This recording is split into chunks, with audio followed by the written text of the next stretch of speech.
Bienvenidos, señores, bienvenidos a otra entrega de Sondeo. En el día de hoy, un plato fuerte, como generalmente ocurre cuando tenemos el invitado de lujo que tenemos en el día de hoy. Así es. Nuestro querido amigo el general José Miguel Soto Jiménez, ex ministro de las Fuerzas Armadas y por demás un probado hombre de letras. Sí, probado hombre de letras, un cultor de la historia y un militar de cuerpo entero.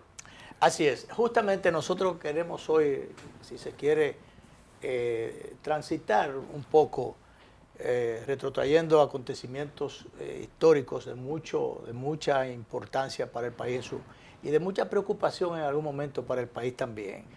Y entonces siempre lo hacemos, o de tiempo en tiempo lo hacemos, con personas que estuvieron muy ligados, que fueron testigos de excepción para los fines de algunos de esos acontecimientos o de varios de esos acontecimientos. Testigos y actores. Y actores importantes, principales. En días pasados referíamos a propósito de la puesta en circulación del libro de Héctor Rodríguez Pimentel, ex senador y dirigente político, en los últimos tiempos comunicador social. No, últimos tiempos no, él es graduado en comunicación en el Instituto de Pitalúa, del Instituto de Periodismo. Pero bien, Héctor Rodríguez pone puso en circulación, pero pone al descubierto acontecimientos que no todo el mundo manejó. De la última crisis electoral significativa que tuvimos. Una crisis institucional cuando el doctor Peña Gómez, en definitiva, le arrebataron de las manos el triunfo electoral. Y el país estuvo sumido en una crisis que finalmente, sacrificando el doctor Peña Gómez, sacrificando muchas cosas y asumiendo posiciones de mucha responsabilidad, tragó en seco, se perjudicó y dejó que los acontecimientos, aun cuando el curso de la historia se cambiara, se desarrollaran en la medida hasta cierto punto que el poder de turno predeterminó, a pesar de que habían vigilantes de la democracia. En esa puesta en circulación del libro de Héctor Rodríguez Pimentel, estaba presente el general en retiro Polanco Salvador. Fue uno de los coroneles de la democracia que participaron en aquellos acontecimientos en la retaguardia. Un grupo de coroneles, no todos que digamos sus nombres han sido mencionados. Se ha mencionado mayormente el nombre del general Soto Jiménez, actual general Soto Jiménez, en la ocasión coronel, y Polanco Salvador. Polanco Salvador decía, y por ahí quiero yo arrancar con el general Soto Jiménez, él decía, los coroneles que participamos de esa actividad no éramos conspiradores, sencillamente éramos defensores de la institucionalidad, de la democracia y de la voluntad popular. Damos la bienvenida a nuestro invitado del día de hoy, nuestro querido amigo el general Soto Jiménez, y yo quiero que usted me refresque ese pasaje, general. Bienvenido.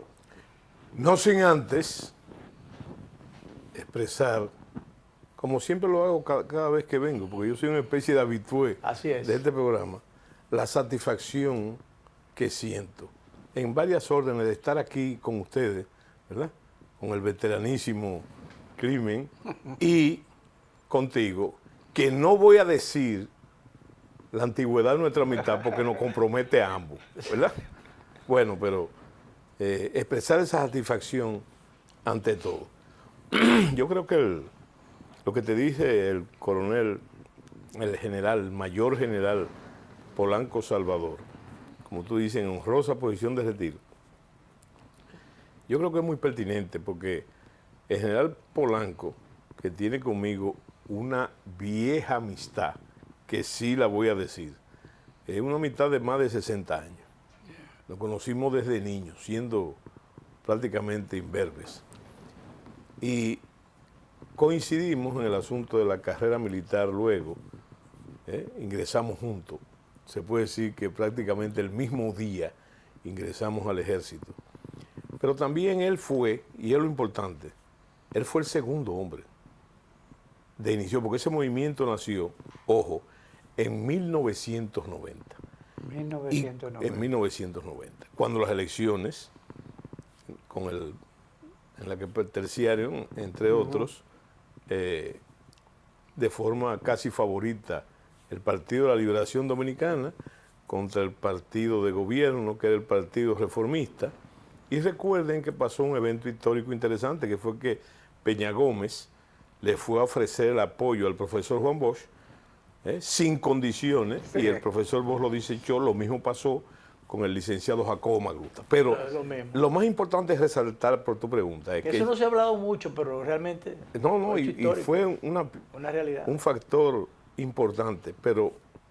Si él acepta el apoyo del doctor Peña Gómez en ese momento, que se lo fue sin condiciones, otro gallo hubiese cantado. Sí, y matemáticamente, si tú ves luego los resultados electorales del Partido Revolucionario Dominicano y del PRI, uno sacó, creo que fueron 350,000 votos y el otro 150,000, y los resultados posteriores de las elecciones, en cuanto al Partido Reformista, era imposible hacer un...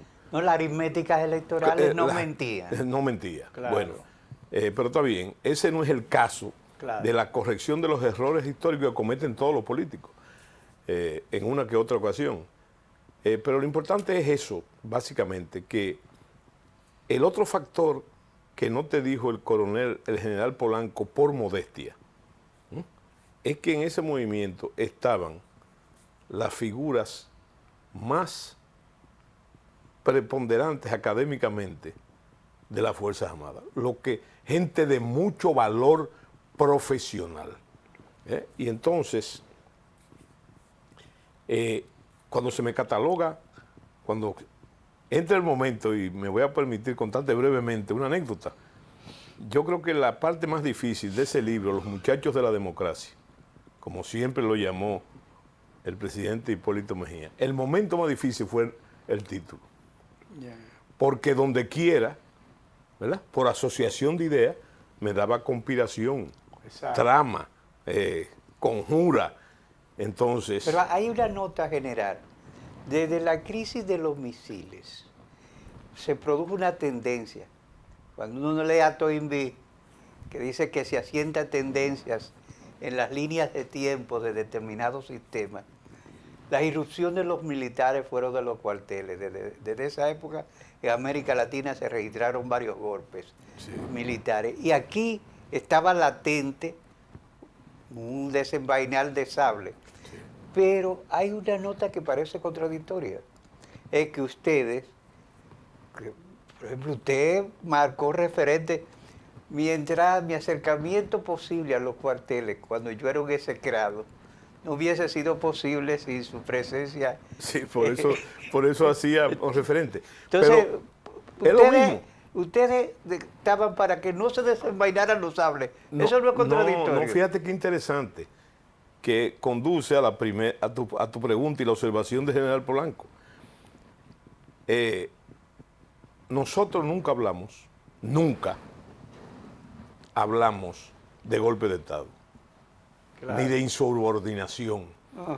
Es más... Era lo contrario. Y adelantarse a los acontecimientos y actuar antes de las elecciones. Ustedes eran institucionalistas. No, todo lo contrario. Oye bien, eso surge en el 90.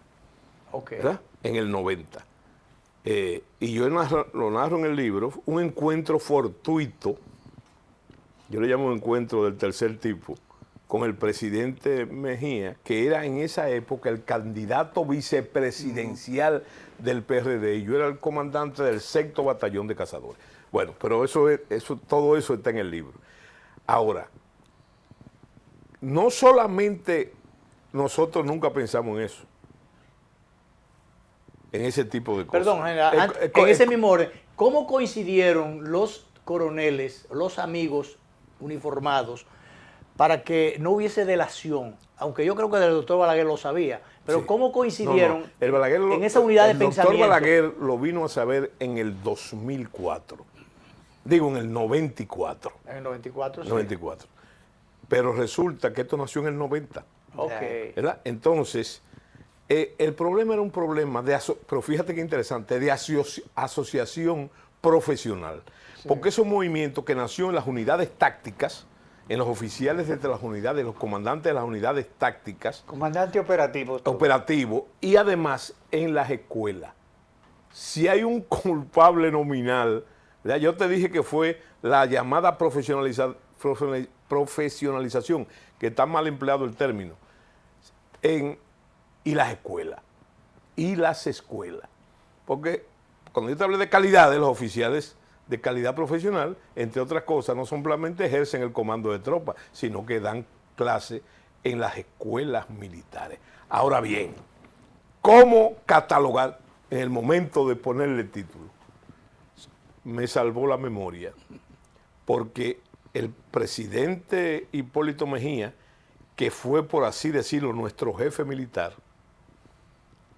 nos llamaba los muchachos de la democracia. Y te voy a explicar por qué. Y ahí viene la respuesta, sin darle más vuelta a la cosa. Mientras que el doctor Peña Gómez nos llamaba el grupo militar o el grupo de los coroneles. ¿Verdad? Pero Hipólito Mejía, el presidente Hipólito Mejía, nunca nos habló a nosotros ni de insurrección, ni de golpe de Estado, ni de trama. No. Todo surgía en un asunto no solamente de nuestra convicción, sino de la dirección, en respetar la voluntad popular. ¿Y cómo no se infiltró? No. Es que tú te estás yendo adelante, no me permite que yo te desarrolle la pregunta, la respuesta. El asunto era, ¿verdad?, respetar la voluntad popular. ¿Y cómo respetar la voluntad popular? Con un movimiento que se comenzó a desarrollar en el 90. ¿Y qué pasó en el 90? Que ninguno de nosotros lo inventó eso, ni los de antes ni los de ahora, el famoso fraude colosal. Ajá. Que así le llamó precisamente Juan Bosch le llamó. El profesor Juan Bosch, ¿verdad? Ahora viene, ¿cómo no se, quizá más interesante de cómo no se llegó, que es tu pregunta, ¿cómo no llegó al conocimiento de la inteligencia? Y con unos mandos fuertes, claro, de la época y fuertemente politizados. Así es. ¿Verdad? Entonces, ¿cómo no llegó? Es más importante cómo se desarrolló. Resulta que en las elecciones del 90, y eso se sigue haciendo, no sé cómo se hace ahora, pero sigue siendo, resulta que las brigadas del ejército, ¿verdad?, tienen en su área de responsabilidad, coinciden, como debe ser, con el mapa electoral. Entonces eso requiere que el comandante de brigada llame a los oficiales bajo su mando. Era en mi caso, que yo era comandante del 6º Batallón de Cazadores y que pertenecía a la 2ª Brigada, pero así La Vega, Moca, San Francisco, una serie de unidades hasta en la línea que pertenecían a la 2ª Brigada. Entonces, en una reunión, eso está en el libro también, en una reunión para hacer esas coordinaciones y sobre todo para entregar los viáticos. Porque recuerden que las unidades militares en esas áreas de responsabilidad entonces se convierten en policía militar, claro, en el electoral, en policía electoral el día de las elecciones. Ajá. Y la Junta entonces le da los viáticos correspondientes que le entregan los comandantes. Bueno, fuimos ahí, estaba presente gente de la Junta en esa reunión para decir eso y cuándo iban a entregar los viáticos. El día de esa reunión se nos entregó los viáticos, ¿verdad? Inmediatamente se entregó eso y bueno, bajamos del despacho del comandante de la brigada y al bajar, en la emplanada de la 2ª de la fortaleza había una reunión de oficiales ocasional, vamos a llamarle amigos, que es lo que tú estás diciendo, coroneles, la mayoría, o tenientes coroneles, que estaban reunidos ahí. Cuando yo bajé, que me iba para mi comando ya, entonces el coronel, tengo que mencionarle porque está fallecido, y aunque había otros coroneles ahí, pero él me llamó y me dijo, igual que yo, coronel, me dijo: Soto, yo no sé en lo que tú estás, pero que yo quiero que tú sepas, delante de todos los oficiales, que nosotros no vamos a abusar de la población, ni a reprimir, ni a matar a nadie, para que el doctor Balaguer siga en el gobierno. Claro. Textualmente. Palabras mayores. ¿Qué dije yo? Le dije: mira, Jacobo. Estamos hablando del coronel Jacobo Reyes. Jacobo Reyes. Le dije, querido amigo. Mira, Jacobo, eso no vuelvas a repetirlo, por lo menos en público. Claro. Porque si el comandante de la brigada, que era el general Héctor García Tejada, imagínate, sabe una cosa así, mira, es que tú hiciste ese comentario. No, tú tienes la unidad más importante del ejército en la mano. Claro. Es para que tú sepas que nosotros no vamos a matar a nadie, ni vamos... Bueno, eso era la posición. Que yo volví a oír ese discurso en las escuelas. Yo era instructor en la escuela de Estado Mayor. Entonces Jacobo era de los coroneles. No, él era, creo que era comandante del 5º batallón. Pero era del grupo de coroneles. Claro, claro. Y te digo así, que comenzó a... ¿Cómo comenzó a nuclearse? Yo me voy para mi comando. Yo no tenía ningún tipo de tendencia política en ese momento, ¿verdad? Yo estaba dedicado a mi trabajo militar con esa unidad, que es una unidad especializada. Y supervisando, yo cuento ahí, por qué ocurrió lo que ocurrió. Fue que yo estaba en el río, el día de las elecciones, inspeccionando, me llamaron de mi oficina urgente, que me estaba llamando de Palacio, y yo fui. Cuando llegué ya no me estaban esperando, ¿no? ¿Verdad?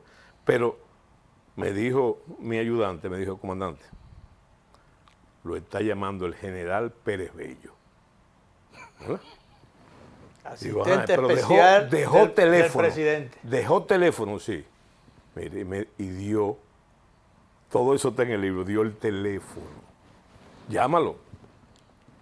Pero cuando yo llamé, el general Pérez Bello me dijo: un momento que le van a hablar. Y me pasó Balaguer. Y me puso al doctor Balaguer, que no tuvo que decir que era el doctor Balaguer, porque esa era una voz muy conocida, sí, y además de una persona que yo conocí bien, porque yo estuve en el cuerpo de ayudantes. Claro. Y entonces, el doctor Balaguer lo que me dijo es que en La Gallera, que había 5 o 6 mesas electorales, en La Gallera de Constanza, había un oficial que no dejaba votar a los reformistas, ¿verdad? Entonces me aclaró el doctor Balaguer. Le dijo: mire, yo creo en la politicidad de las Fuerzas Armadas, pero no se puede permitir que haya oficiales que estén en contra de los oficiales de mi partido. Yo le dije: Su Excelencia, inmediatamente yo voy a corregir el problema.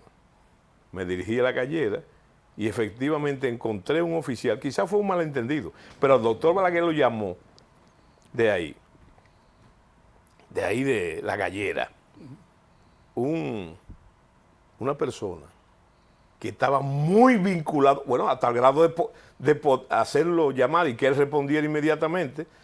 Yo corregí la novedad, pero eso, la importancia que tiene, más que el valor histórico de eso, fue que yo llamé de respuesta para atrás para darle la orden cumplida, ¿verdad? Claro. Pero él no volvió a coger el teléfono. El general Pérez Bello me dijo: muy bien, ok. Pero eso me indicó a mí que yo tenía que poner mayor ahínco en la supervisión, en la supervisión del proceso.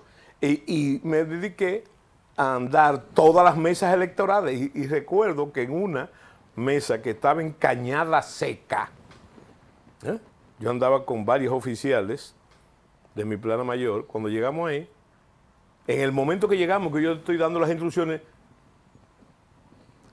sale de esa mesa el presidente Hipólito Mejía, que era el candidato vicepresidencial y que estaba supervisando las mesas del Cibao Central.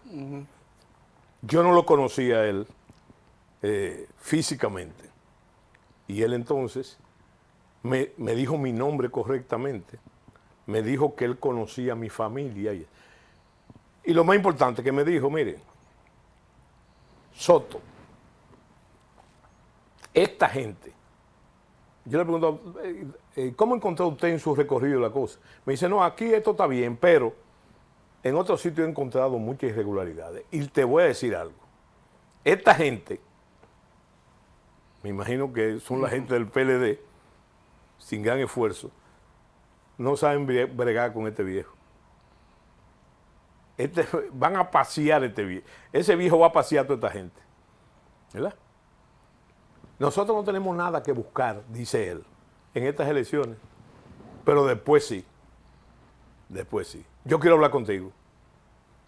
Yo estoy en el Río, voy a comer en el Río, donde unos amigos que yo conocía, apellido Rosario, y yo quiero hablar contigo. Le digo, yo me voy a las 4, a las 3 me voy, porque me falta Bonao por supervisar, San Francisco y Bonao. Le digo yo, mire, yo no puedo, presidente, ingeniero, yo no puedo porque yo no me puedo mover de la base hasta que no me lleguen los reportes ya de los votos del municipio y cualquier cosa. Y me dice, bueno, pero si tú puedes, yo te voy a esperar hasta las 6, que es la hora en que supuestamente se cerraban las votaciones. Entonces yo cogí, me fui al río a inspeccionar el río, ¿verdad? Que está después del Tireo. Y ahí me entrevisté con él. Y ahí nacieron organizacionalmente los muchachos de la democracia. Y Polanco Salvador quizá fue el segundo, aunque hubieron otros, el Jacobo Reyes, el núcleo de lo que nosotros llamamos el grupo de mando, de ese, que eran 12, ¿verdad? Entonces, se formó ahí y fue creciendo de una manera, yo creo que eso fue el verdadero peligro. El crecimiento excesivo fue el verdadero peligro. ¿Por qué? Porque ya para el 94, ya ese grupo tenía 100 y pico de coroneles, ¿verdad? Y oficiales de esa categoría. Naturalmente. En ningún momento, general, hubo persecución, porque yo tengo entendido la persecución que después, cuando vino la crisis, comenzó la crisis institucional que hubo, realmente como parte de la salida y, si se quiere, el sacrificio del doctor Peña Gómez ya. Entonces él le pide al doctor Balaguer directamente, entre las cosas, diríamos, ya, bueno, y el golpe está dado. Entonces, digo, no el golpe de Estado, el golpe para los fines, que el sacrificio de Peña Gómez y el triunfo en el proceso. Entonces él le pide que le proteja o que no le saque de circulación, si se quiere, de las Fuerzas Armadas a un grupo de coroneles. Tengo entendido que el caso suyo, de ahí la ida al... No fue exactamente así, Encarnación. No fue exactamente así. Vamos a hacer la pausa. Y entonces, para aclarar de allá para acá, porque el tiempo apremia. Muy bien. Vamos a la pausa, director. Sí.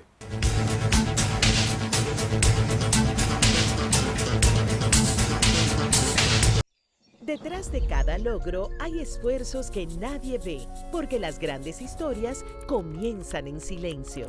Ronnie soñaba con modernizar la agricultura. Hoy, cada vuelo sobre los campos del Cibao siembra esperanza.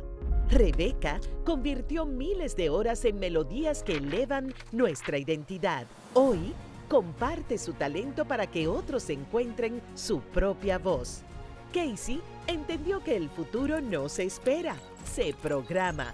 Hoy, crea soluciones tecnológicas y abre caminos para nuevos talentos. Desde hace 62 años hemos estado junto a quienes no se detienen porque saben que cada esfuerzo cuenta. Banco Popular, 62 años, a tu lado siempre. Esto es mío, esto es mío. Claro que yo puedo. En mi proyecto somos curiosos, Valiente, luchador y soñador. Hay que soñar en grande. Y yo sueño con lo más grande. Si hablamos de honestidad, vayan y pregunten. porque yo soy honesta de verdad. Nunca dejo de pensar en lo demás. Así soy yo. Así soy. Porque yo soy de aquí. De aquí. Y por eso, Yo soy invencible. Cuando los dominicanos creemos en nosotros mismos, somos Invencibles. Lo sabemos porque somos Banreservas, el banco de todos los dominicanos. Cada taza trae con ella el sabor de los mejores deseos. Deseos que se van multiplicando durante el día y nos salen hasta en la taza. Esa taza que nos transmite con su aroma y sabor la buena onda que nos mueve siempre con una sonrisa y que llevamos con nosotros en todo momento. Por eso es que a cada taza de Café Santo Domingo siempre le sale ese sabor a lo mejor de lo nuestro.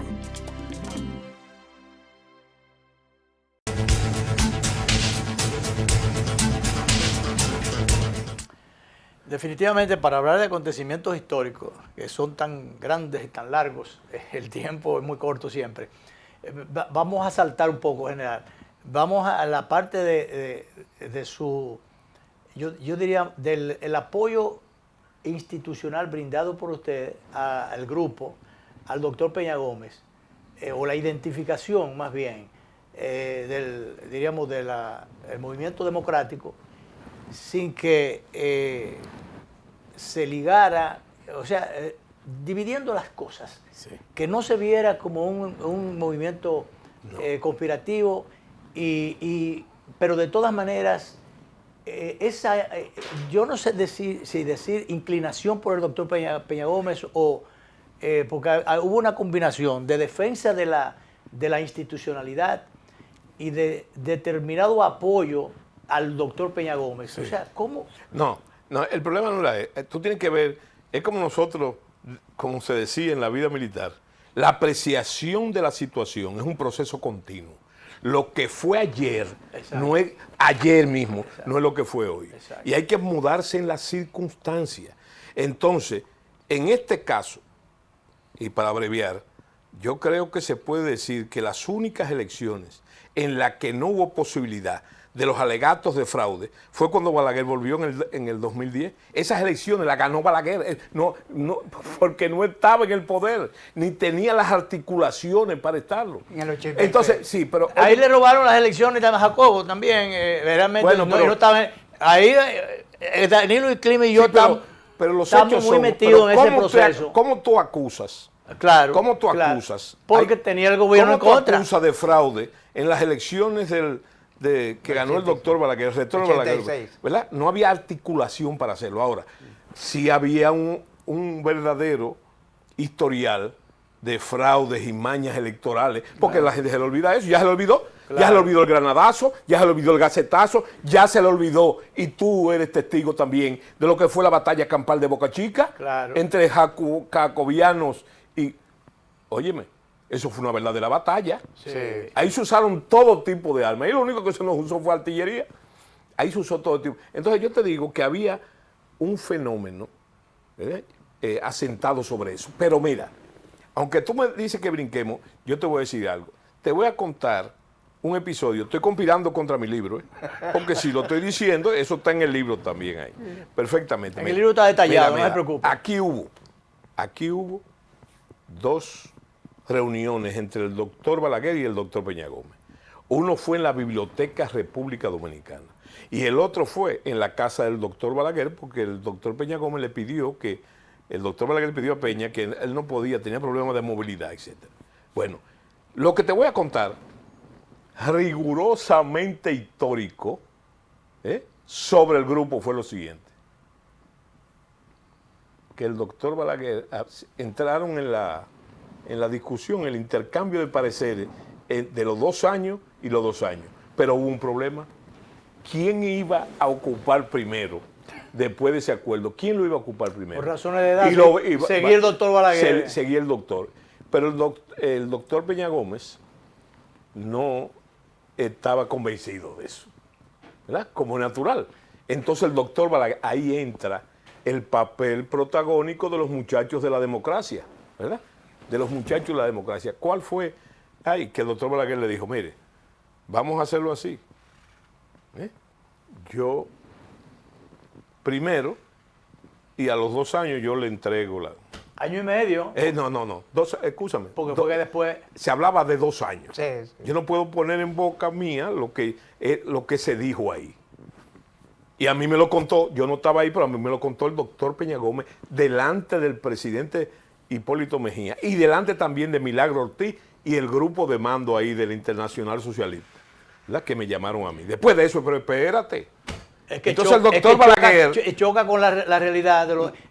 no choca con la realidad. Lo que yo te estoy diciendo es, en esa reunión... Yo los 2 años.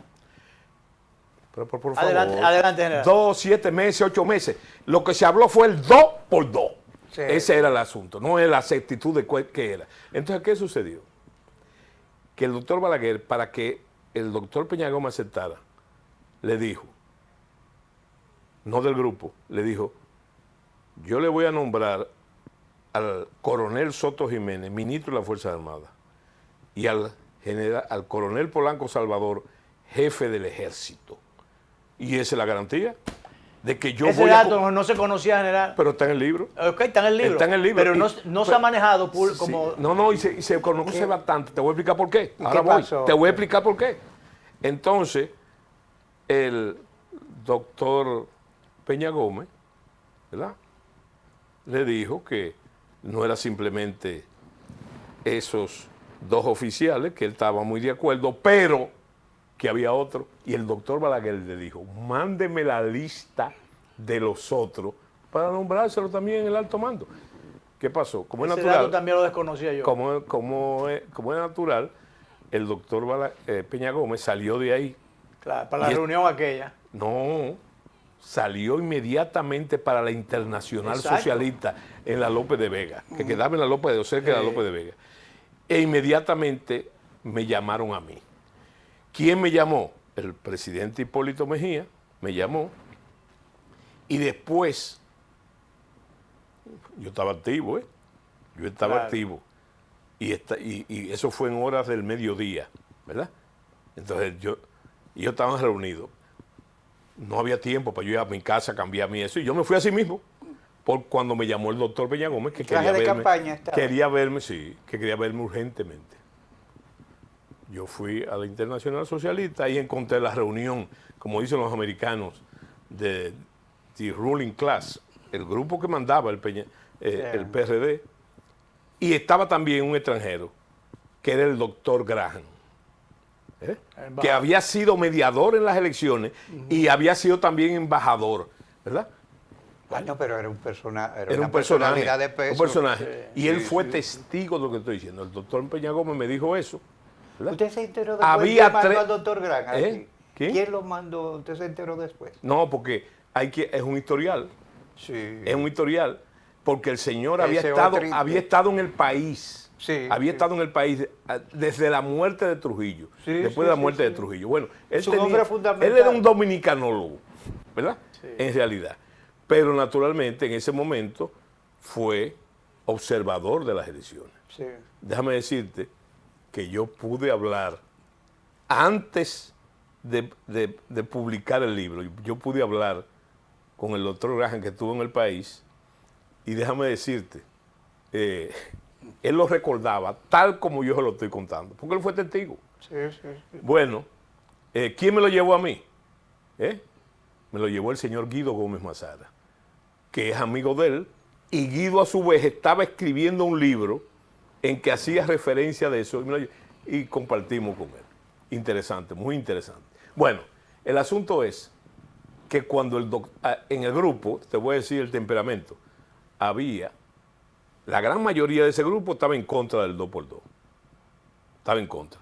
Pero había 3 personas que estaban a favor del tránsito, de que fuera así. Bueno, pero el asunto es que cuando el doctor Peña Gómez con el asunto de nosotros estaba eufórico, ¿verdad? Es muy emotivo. Muy emotivo y que bueno, y que dígame usted quién debemos meter en la lista. Digo, doctor, recuérdese que yo conozco bien al doctor Balaguer. Yo soy ahijado 2 veces del doctor Balaguer, ¿verdad? Lo conozco bien y he trabajado ahí. Yo conozco al doctor Balaguer desde niño y le voy a decir algo. Si usted le da esa lista, esos son muertos con cédula todito. Sí. Porque el caso de Polanco Salvador y de Soto se entendía. Sí. ¿Por qué? Porque la mamá de Polanco trabajó con él en el CEA todo el tiempo.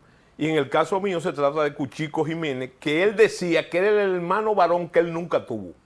Le llegó a decir al presidente Mejía y a mí.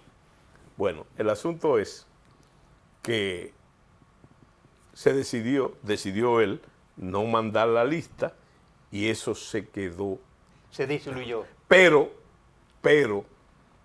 eso quiere decir que los muchachos de la democracia habían jugado un papel disuatorio y jugaron su función. Claro. ¿Verdad? Claro. Porque era una categoría que había que tomar en cosas. Y, obviamente, significar que el doctor Balaguer no retiró a ninguno de los muchachos de la democracia. A ninguno. Cumplió ahí el doctor. No solamente eso, que eso indica también que una agresión contra esos oficiales pudo provocar un problema mayor que no pasó, y tengo que decirlo eso. Tengo que decir dos cosas. Primero, decir que los oficiales que no estuvieron en los muchachos de la democracia, que eran todos muy profesionales, no son menos valiosos. No son menos valiosos. ¿Por qué? Porque tenían esa misma calidad profesional y aunque no se vincularon, sí lo sabían y ni delataron, o sea que hay que reconocer eso. Y por otro lado, tener muy presente también que mira lo que pasó. El doctor Balaguer, después del caso entregó el poder en el 86, ¿verdad? Pero entre los mandos militares, porque eso es lo importante, el grupo político militar de Balaguer, el problema no era Balaguer realmente, el problema era ese grupo poderoso. Claro. Y esa gente nunca nos sacaron el guante a nosotros. Y es más, querían que fuera el doctor Balaguer que nos retirara a todos, ¿verdad? Por lo menos los grupos de mando. Y el doctor Balaguer nunca nos retiró. Ahora, después surgió otro interés que, bueno, había que convencer al doctor Fernández de que nos retirara desde que llegara al poder. Y el doctor Fernández hizo lo contrario. ¿Qué hizo? A mí que el jefe me ascendió a general y me nombró su jefe de Estado Mayor del Ejército, ¿verdad?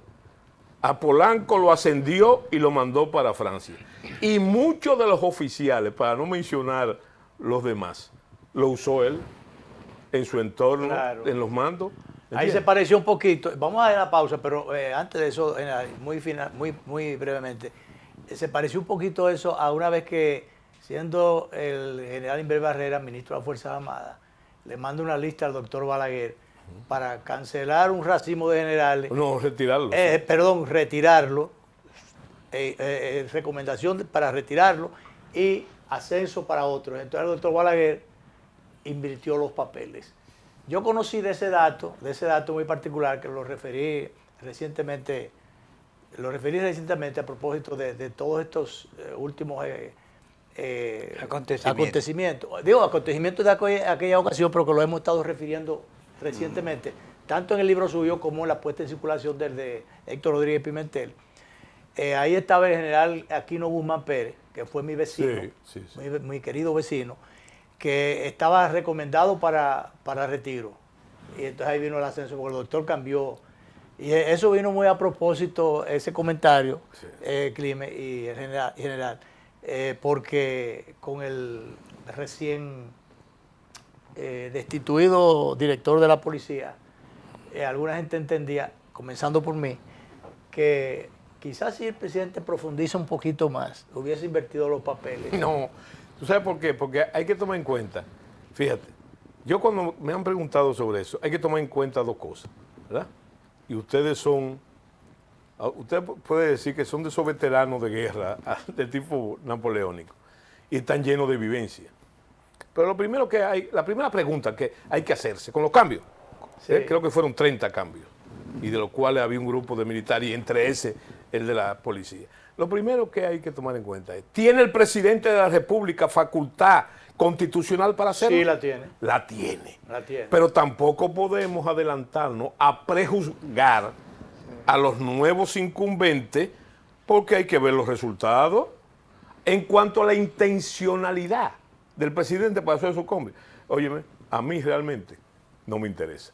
Ustedes saben los dos que antes había un mito famoso, bueno, un mito no, un procedimiento, que cuando se hacía eso, estoy hablando en democracia, se hablaba de que de relanzar el gobierno. ¿Se acuerdan de eso? Eso es un lugar común que se hacía y se hacía.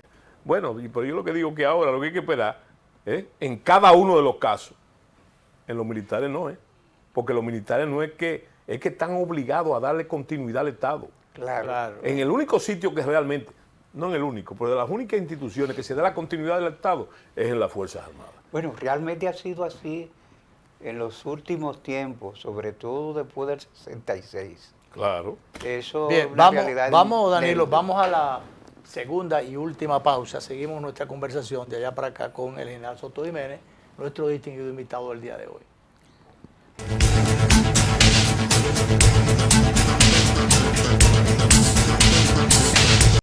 Detrás de cada logro hay esfuerzos que nadie ve, porque las grandes historias comienzan en silencio.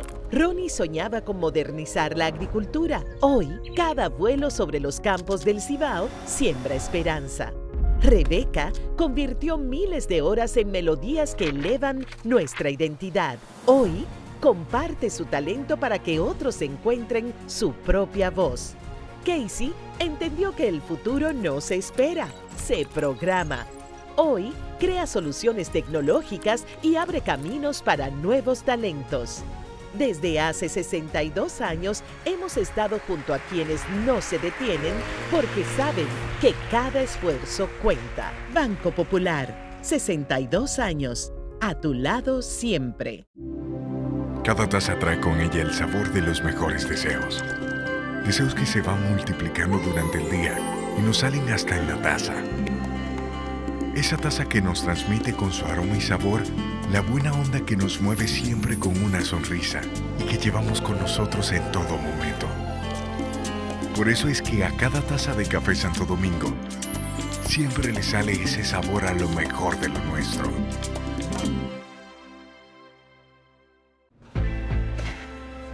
Esto es mío, esto es mío.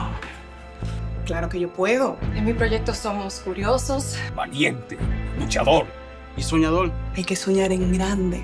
Y yo sueño con lo más grande. Si hablamos de honestidad, vayan y pregunten. porque yo soy honesta de verdad. Nunca dejo de pensar en lo demás. Así soy yo. Así soy. Porque yo soy de aquí. De aquí. Y por eso, Yo soy invencible. Cuando los dominicanos creemos en nosotros mismos, somos invencibles. Lo sabemos porque somos Banreservas, el banco de todos los dominicanos. Bien, seguimos nuestra conversación en el día de hoy con el general Soto Jiménez. El tiempo va todo lo que da, pero aprovechemos los minutos que nos quedan. ¿Por qué no se llegó, general? ¿Por qué no se desenvainaron los sables? Exacto, no se llegó a la Esa era una figura interesante que se hablaba del tintinear de sable, ¿verdad? El tintín de los sables. Bueno, yo te voy a decir una cosa. La prudencia se manifestó. Lo que yo te dije de la apreciación de la situación. Recuerda que proteger la voluntad popular después se convirtió, ¿verdad?, en la burla de esa voluntad popular en base al mismo argumento, por lo que nació el grupo, por el fraude. Entonces ahí nació la famosa palabra de aquel de Vladimir Ilich, ¿verdad? El qué hacer. Entonces lo que se hizo fue que se me mandó a mí y al grupo de oficiales superiores a preparar un plan para si persistía el fraude, que hubo una lucha en Washington, recuerde, de ambos bandos, tremenda, sobre todo para legitimizar el gobierno. ¿Qué pasó? Que el plan se hizo, para no entrar en más detalles, y se expuso formalmente al grupo de mando del PRD, frente al doctor Peña Gómez. Todo el mundo, inclusive los extranjeros, se encontraron el plan brillante. Pero no, ahí viene lo que ennoblece al doctor Peña Gómez, lo que ennoblece enormemente. Entonces, en medio de esa, yo había sugerido cuando comenzamos a trabajar de plan, y así se hizo, que participaran la gente de izquierda que estaba trabajando en el PRD, encargado de asuntos electorales, ¿verdad? Que todavía hay gente viva de eso, ¿verdad? Bueno, y así se hizo. Pero ¿qué pasó? En un momento dado, el doctor Peña Gómez, que me felicita por el plan, todo me pregunta, y ahí habían otros de los que habían trabajado en el plan, pregunta, coronel, dígame, no, consecuencia no, coronel, no, consecuencia no, él sabía muy bien cuál era la consecuencia. Coronel, ¿cuántos muertos podría ocasionar eso? Y yo le dije, doctor, hay un procedimiento que se llama cálculo de bajas. Cálculo de bajas que se hace de acuerdo a la operación. Sí, pero yo quiero saber. Dijo, no, yo no se lo voy a decir, yo se lo voy a enseñar. Se lo voy a enseñar. Cuando Peña Gómez vio el número, él no vio razones, él vio el número, ¿verdad? Cogió, cerró airadamente eso y hizo un gesto muy de él, palmeó y dijo, no. Ya yo tuve la experiencia del 65 y lo que costó eso, ¿verdad? Ahí la nobleza del doctor Peña Gómez que reconoció el doctor vámonos para las iglesias a prender vela, ¿verdad? Para luchar contra el fraude, ¿verdad? Tú sabes que ahí el poeta García Lorca. En ese plano estaban las velas. Sí. Esas fueron las velas. Vámonos para los templos a prender velas en las aceras, que fue lo que... y justificó eso. Hay varias expresiones que yo no voy a decir que le dijeron a él públicamente, pero te iba a citar a Lorca, que él dice, en La casada infiel, él dice, no quiero decir por hombre las cosas que ella me dijo, ¿verdad? Ahí hubo personas de su grupo de mando que se expresaron airadamente. No voy a decir lo que dijeron, pero después yo quedé muy absorto, porque lo que se habló era que eso podía costar, según los cálculos, 50 muertos. ¿Y ese chin? Pero es que esos muchachos de la democracia tenían el control de todas las unidades de combate de las Fuerzas Armadas.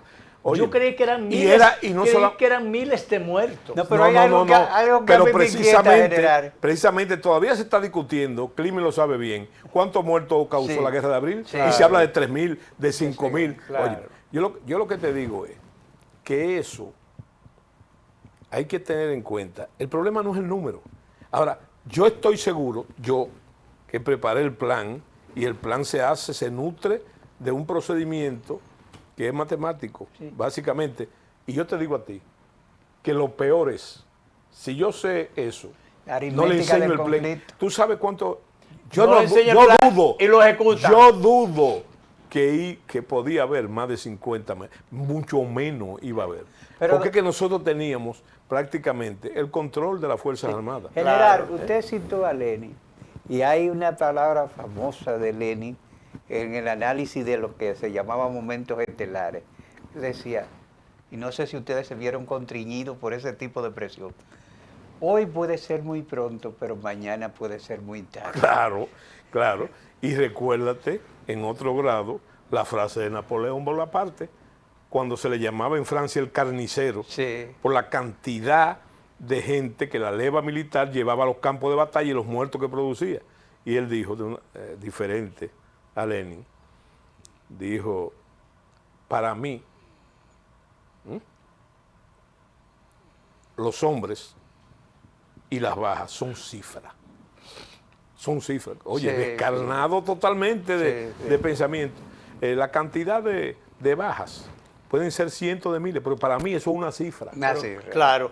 General, realmente había gente que pensaba que si el doctor Balaguer, si Peña Gómez hubiese aceptado eso, el doctor Balaguer, después que se encaramara ahí, no iba a cumplir con aquello, con lo prometido, o con lo pactado. Sí. Eso, por ejemplo, lo citaba el coronel, el general ya en retiro, Polanco Salvador, decía, después que se encaramara ahí, él no iba a cumplir con eso. Ahora bien, es probable que vinieran las presiones y demás, pero conociendo la expresión del doctor Balaguer cuando dijo, el Peña es un hombre noble.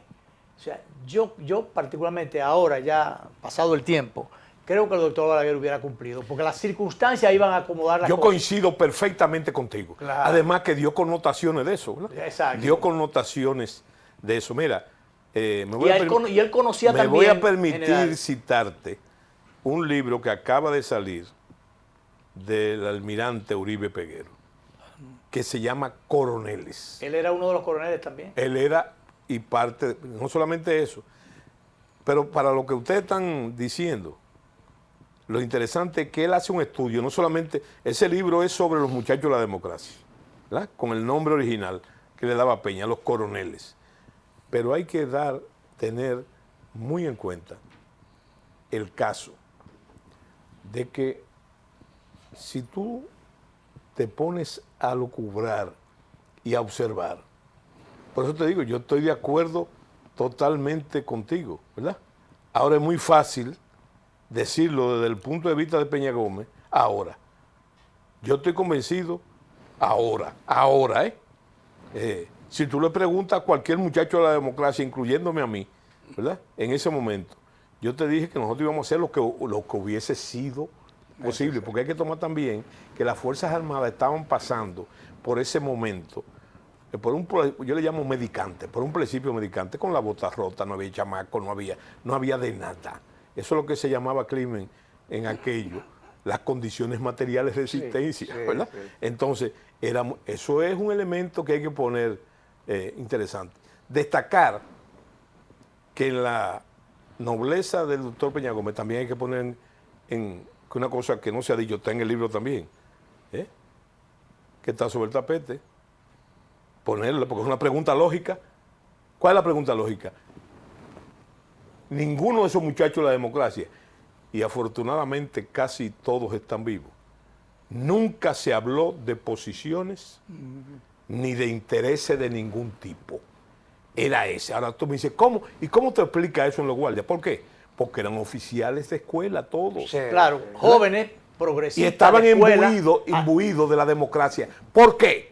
Por los 8 años del PRD. Claro. Que las cosas. Ustedes se acuerdan que yo dije que la profesionalización, a mí no me gusta usar esa palabra, que fue el discurso del PRD. Sí, ¿Por qué? Por un error. Profesionales son los militares, según la doctrina, que reciben sueldo. Sí. ¿Verdad? Porque la mayoría... Se habló también de apoliticidad. Bueno, eso no. Que es otra cosa. Después, yo creo que la palabra profesionalización debió ser usada institucionalización. Claro. Porque en términos europeos y en toda parte del mundo, profesión militar es los militares que ganan sueldo. Sí. Ya no ganan sueldo los del servicio militar obligatorio, que constituyen en la mayoría de los países el 50% de la fuerza, ¿verdad? Y ganan sueldo un 30% que son las clases y un 20% que son los oficiales. Esa es la famosa pirámide de mando. O sea que cuando se hablaba de la profesionalización de las Fuerzas Armadas, se estaba diciendo una cosa que nosotros teníamos. Ya, porque claro. Aquí siempre ha privado, después de la muerte de Trujillo, que todo el mundo gana sueldo. ¿Verdad? Claro. Pero desde que el ilustre jefe estableció la academia, ya hubo profesionalización. Ahí se sembró la institucionalidad. Claro. En el 56 con la batalla de la carrera. Sí, pero esa profesionalización la sentó ese grupo entonces, y la diferencia, porque realmente la institucionalización. Jóvenes preparados, sí, claro, y realmente con una visión y eso varió el sentido de la carrera. Claro. Debiendo decirles... Muy breve, director. Debiendo decirles que buscando causantes, la Academia Militar Batalla de la Carrera, no el título de bachiller en ciencias militares, que era del 34, sí, que eran cadetes de planta. Óyeme, el gran culpable de eso fue un señor que se llama Francisco Franco Ibamonte, caudillo de España por la gracia de Dios. ¿Tú sabes por qué? Porque en la visita de Trujillo, la última, a España, él lo llevó a la Academia Militar. Y el jefe Trujillo quedó enamorado y le dijo, yo lo voy a patrocinar voy a mandar una misión militar desde aquí. Y así pasó. Claro, claro. Así pasó. Bien, se quedan tantas cosas que obliga a que volvamos. Y después incluso habrá que hablar de política también, ¿verdad? Sí. Porque el general Soto Jiménez... No, la de política presente, porque Sí, dejo hablar. bueno, sí. Pero bien, agradecemos al general Soto Jiménez que nos ha acompañado este día. Y que bueno, que no hablamos de política partidarista, de cosas por el Y, estilo. bueno, y yo la gentileza de su invitación y además ese preámbulo que me hicieron ustedes y finalmente el café, que estaba delicioso. Encantado, general. Vamos a repetir esta conversación muy fructífera con el general Soto Jiménez, como siempre, a las 11 de la noche por los canales 22 y 52 de Teleimpacto. Nos vamos. Nos vemos.